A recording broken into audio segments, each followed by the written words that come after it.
Okay, 2 moms, and one is in question marks or other quotation marks. Hello, Maxis.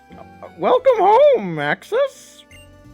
It seems like you've been through many amazing things, is it not so? Incredible, really?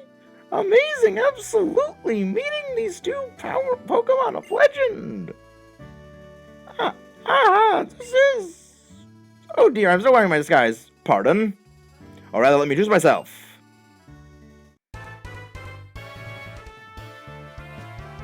I really wish I could do the David Tennant Doctor Who voice, but I just can't, because I can't do an English accent. I'm a globe-trotting elite of the International Police. My name, no, I shall inform you of my code name only. My code name is Looker. That is how I am called.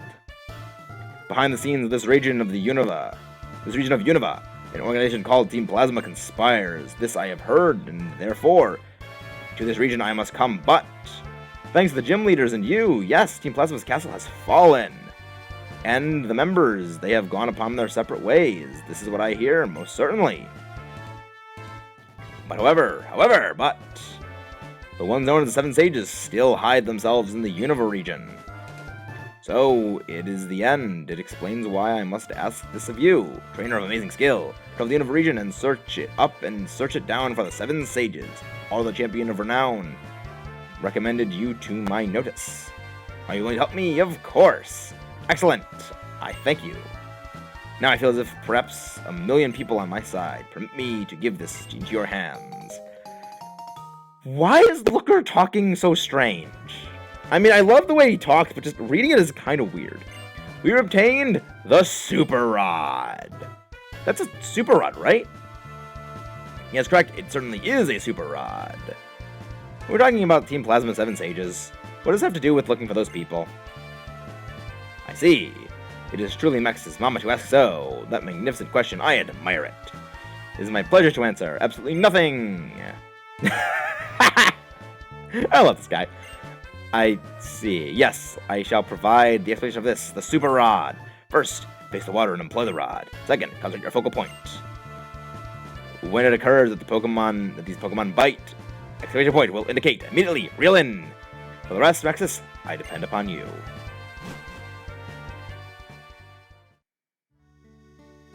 He's a whack job. People in the International Police are kind of unique, aren't they? Well, no worries. I think you should just do what you want to do. You're practically a grown-up now. Then I also got a god in my pocket. Hey, Maxis, is Looker through talking to you? I'm sorry. By the time I went to get the Striated City gym leaders, everything was over. If that was the case, I let Getsus escape. The Shadow Triad created an opening. Getsus, the Shadow Triad? I'll tell you later about Habit of the Castle.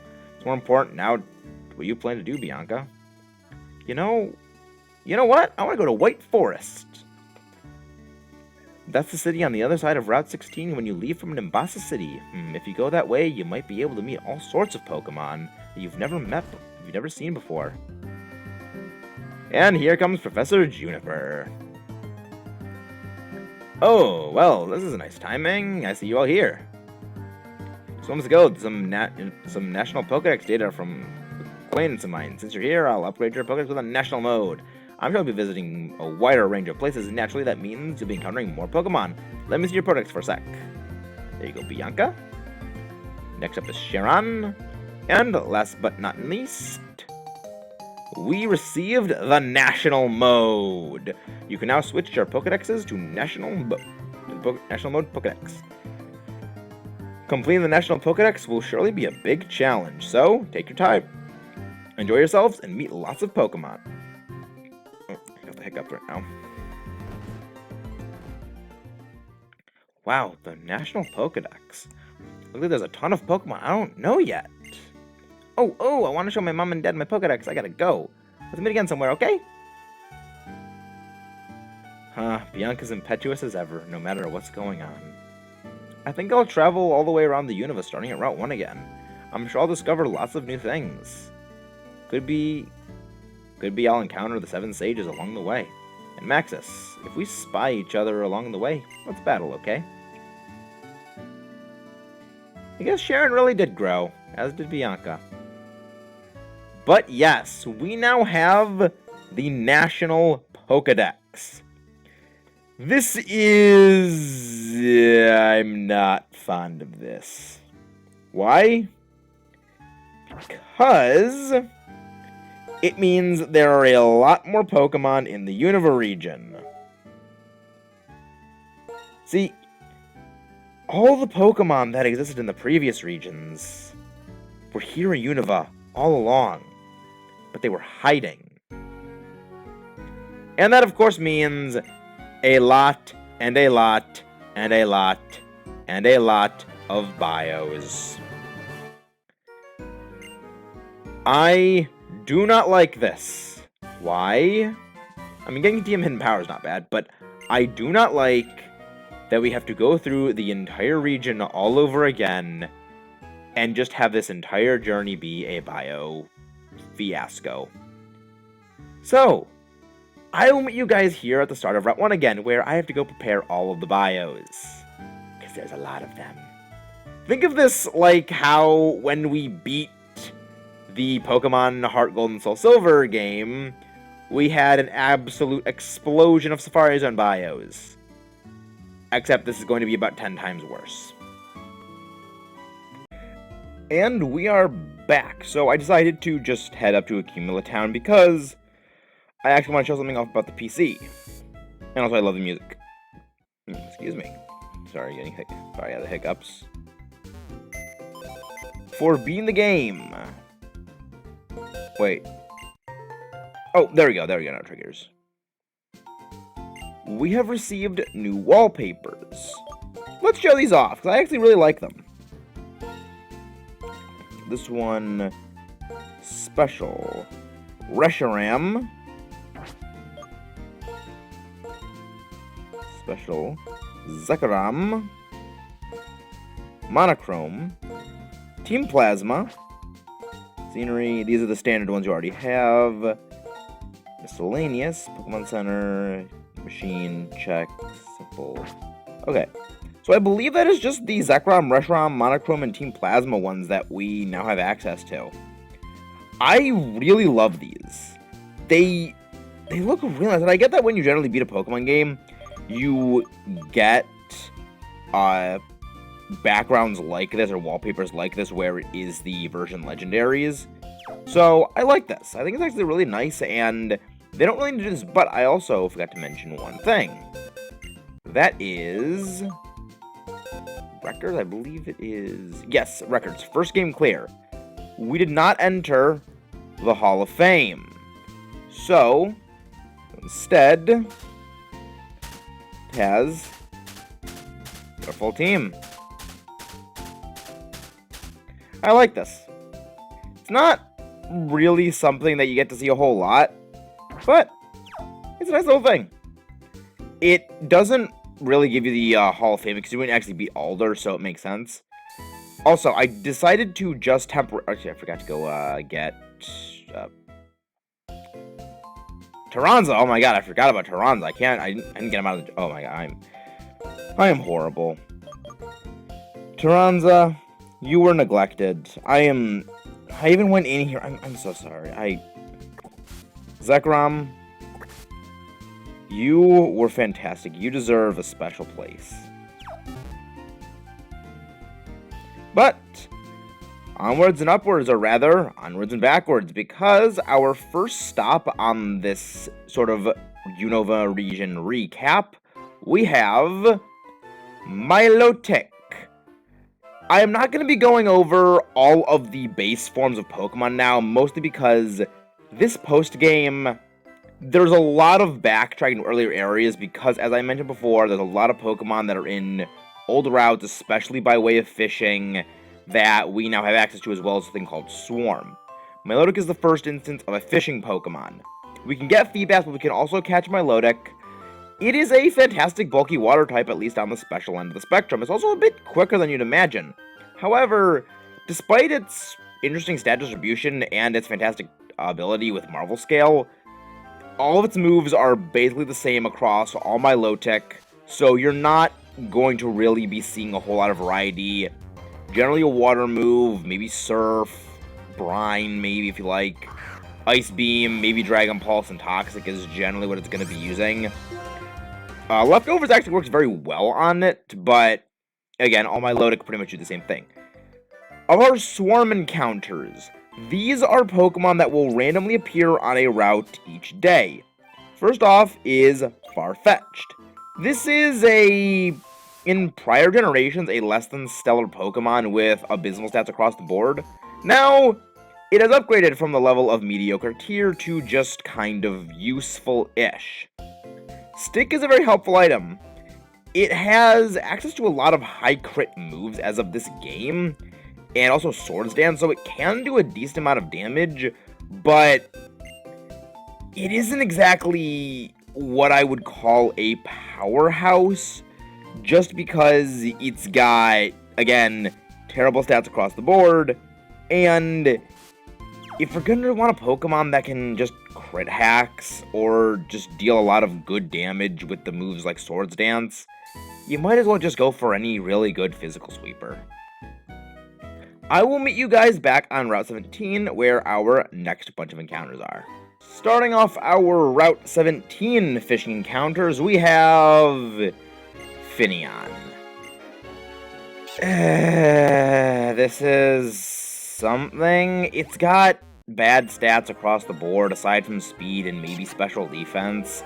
It's kind of just a worse Milotic. However, Storm Drain's a bit of an interesting ability in that anytime you are hit with a water move, you'll be immune to it and boost your special attack stat by 1 stage. So it does have a bit of a more interesting move pool than Milotic, but again, its stats are still kind of abysmal, and Milotic just has more damage output from the get-go. Up next, we have Horsey. We got the Dragon Scale on this route earlier, and this is the final form of Kingdra. It is actually pretty strong. It's got decent stats across the board, and it is, of course, as you can see, a Dragon typing. This is before the invention of moves such as Freeze Dry, which hit water types for super effective damage, or the Fairy typing, so it only has 1 weakness in Dragon. Fantastic Pokemon, and also you may be noticing the Sniper ability description. That has not changed yet, so it is currently times 2 damage. It was times 1.5 damage later on in the next generation when that changed. And for our fishing spot encounters, we have Quillfish. I have a friend who really likes this Pokemon, but I'm not gonna give it any slack.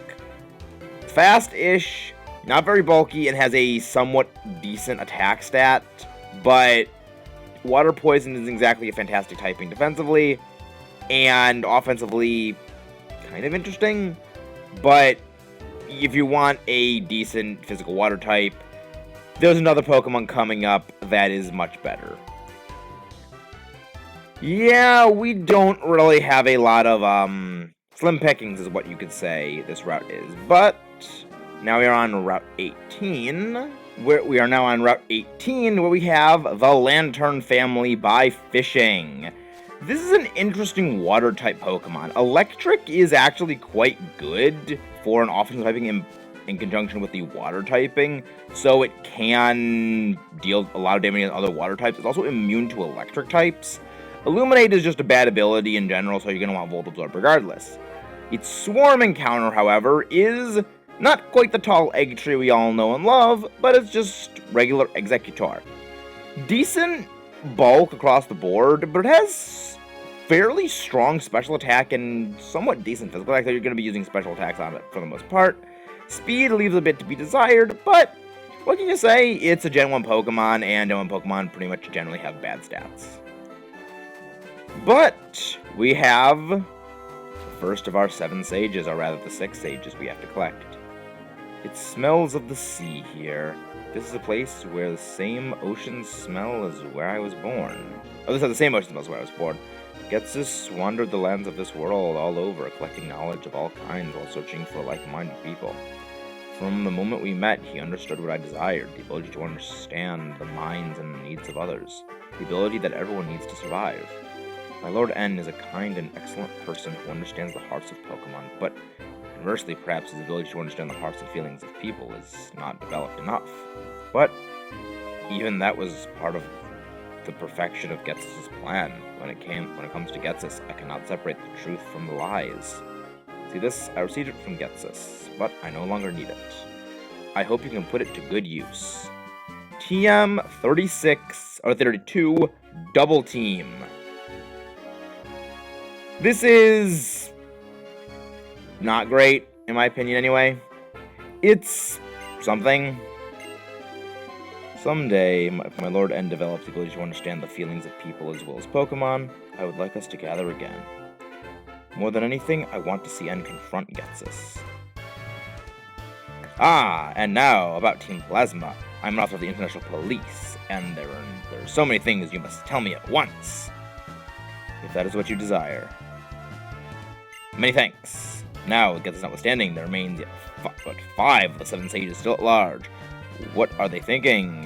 What it may be that they are hoping? Information I have need. Quick and soon, say I. Yeah, I'm not even really gonna bother trying to do a voice with him because his words is strange. Well, I will meet you guys back at Striaton City, where we begin the next part of this backtracking montage. Or really not much of a montage, but just backtracking over. Route 2 Swarm is Wobbuffet, or rather why not? This thing does nothing but just counterattack damage with Counter and Mirror Coat. Shadow Tag prevents Pokemon from switching out. This thing is interesting, but if you do not predict the opponent's moves correctly, it's completely useless. Granted, most opponents' movesets are fairly standard, either physical or special, so this is somewhat redundant, but it only does damage by counterattacking. I don't really consider it viable as a team member. There is nothing on...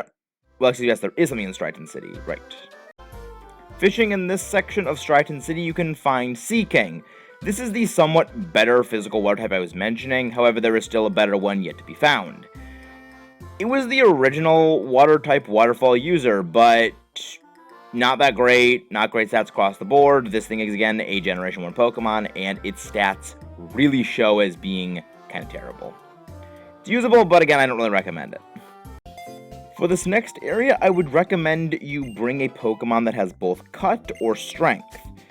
Because a lot of Pokemon actually learn Cut, and a large number of them also learn Strength, you can just use a Watchog like I did, and you'll be good to go for the next area. Because, oh boy, there are a good number of encounters here, and if you thought I was just kind of pulling your leg when it came to this game kind of has ridiculous encounters, you ain't seen nothing yet. Oh, wait, you don't need Cut. Okay. Well, we can travel down here now that we have that cone removed. And let the bios flow through you. Eradicate. Fast, normal type with decent physical attack stat. Not that great, but it's something you can use. I don't recommend it. Ledian. Take an overdone type, give it also equally as overdone terrible stats, and make its only actually decent stat, special defense, completely obsolete because of its terrible HP. Yeah, Ledian's the butt of a bunch of jokes, and it kind of deserves it because of how mediocre it is. Kricketune! Actually pretty decent because it does get access to Sword Dance and a couple of pretty decent physical moves. Not exactly what I'd call a team powerhouse, but it's viable in some extent. Ariados. Not bad, it learns Spiderweb for trapping Pokemon, but considering we've already caught the only roamer in all of Unova, kind of pointless. But if you want to use it, you can. Lastly, Venomoth. Now, you might be thinking, oh, you're just going to say the same things about bad Pokemon. Not only the case with Venomoth. It has access to one of the most powerful moves, a move we've actually already gone over, Quiver Dance. This lets its pretty bizarre repertoire of good special attacks actually come together and just be a pretty sizable powerhouse. Not the greatest thing out there, but the fact it actually can use Quiver Dance decently well, and it does actually have a decent special attack, speed, and special defense, means it actually has a point in this game. And lastly, the Swarm on the Dream Yard is Hypno. How fitting with what we're facing right now. Not bad, but we're pretty late in the game, and Unova already had a bunch of bulky Psychic types. One thing that can save it is it does get access to Focus Blast, so you can use Telekinesis to teach it that and then get perfectly accurate Focus Blasts. But other than that, good specialty bulk, but mediocre offensive stats and not great special defense. And not great physical defense, sorry. It has great special defense. But that is not the only thing of note here in the Dream Yard. On Friday, because it actually is not Friday when we are recording this, Musharna, the very Musharna we saw early on in our journey, is actually encounterable here. But this is a very special Musharna. It has access to its hidden ability. So if you want to go get hidden ability Pokemon for some whatever reason, you can. Though I'm not going to because I don't really see the point, but if you so choose, you can get it. A fitting Musharna is what we're talking about, and we are going over it right now. There's a couple of other things of note here in the Dream Yard, and one of them is actually the Twisted Spoon item. For those of you who are like me wondering where the heck you find this item, you actually don't get it till post-game, so that explains why I wasn't able to get it. Jeez, you are annoyingly bulky. Then again, you are really, really high level compared to me, and you're also using Defense Scroll. Jeez, could have gotten a crit beforehand. I probably should... Right, we also holding the Lucky Egg. We're not holding the Expert Belt, which the Expert Belt would have made that difference. I'm gonna say we did not get a pointless crit right there. We've actually been doing pretty well on not getting the pointless crits, and hey! We broke 200 HP! We might have to start using some max potions. Now, you'll also notice these scientists. They will hop out of the way whenever you try to initiate a battle with them. You actually have to go over and talk to them. They will not just simply look at you and a battle will commence like other trainer battles will. It's a bit of an interesting different mechanic, but okay, well, she will initiate a battle with you. That was a very ominous thing you just said there, but I'm not going to repeat it because I didn't even